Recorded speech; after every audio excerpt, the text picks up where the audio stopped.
I'd like to call on Dan Carpenter to, having endured a half hour of praise and provocative questions, to offer some responses before we open the conversation.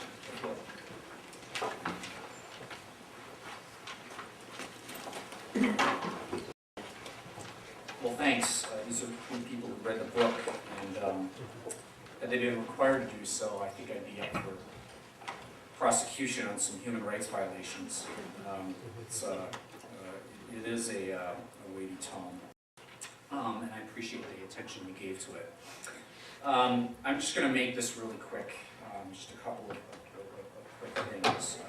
The first thing that struck me, or the first thing I want to suggest about what Sharfstein said, Dr. Sharfstein, was that I'd like to hear more about these cases.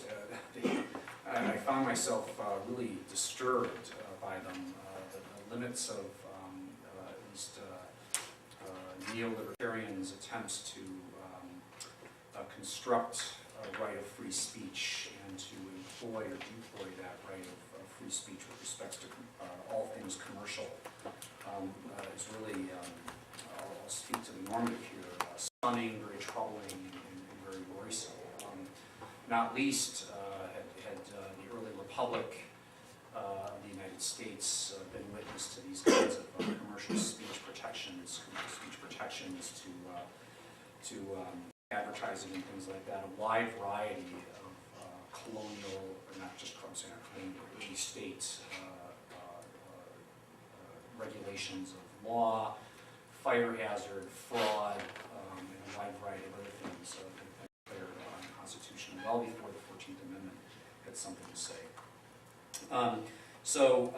It's keep us posted or let us know more. This is somewhat worrisome. I think that if I could just say that the points about the static character of the portrait with respect to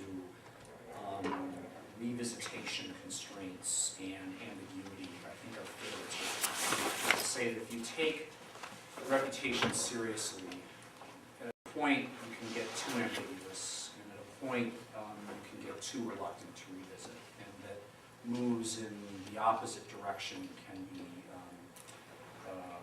worthwhile.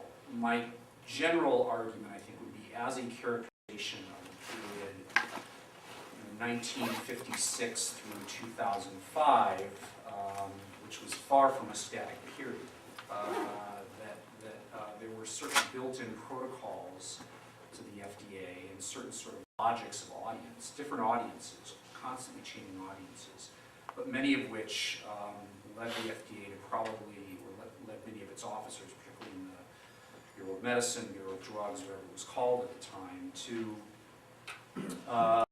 hedge its claims about the approvability of any drug, hedge claims about the legality of labeling or of advertisements unless they were clearly in conflict with the law or the regulations. And once having put its imprimatur on a drug, to being reluctant to at least go back and challenge every feature of its prior decision-making process. What's remarkable about the Meehan Plan, it strikes me, is that is an exception, perhaps, that proves a larger previous pattern, not a rule, perhaps.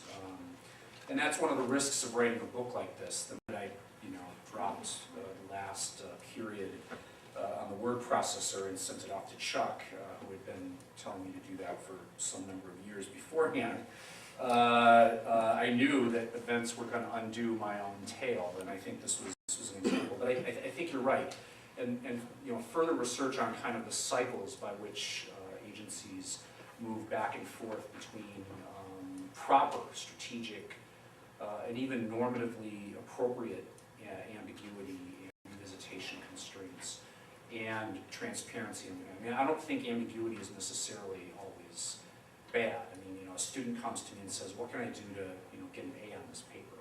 Well, if I say, "Well, if you do 1, 2, 3, and 4," and I'm kind of locked into an implicit contract, right? So at some level, I think ambiguity can sort of induce the right amount of effort, involvement, and vigilance on the part of the companies that are coming to your door to try to get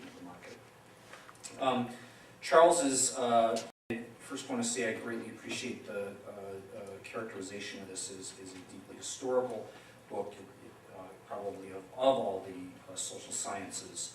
In the writing of this book, even more than my own home discipline, history of medicine, history of science, and historiography, and conversations with people like Jeremy were incredibly influential. I think, again, the point, and I sort of end up having to bow a little bit to the veracity of the point he's making, which is this possibly static and non-participatory portrait of audiences or of interlocutors that my metaphor, my theory of reputation gives to patient advocacy groups, the AMA, drug companies, and things like that. And I think that's right. I mean, these are not just passive consumers. So a couple of thoughts. To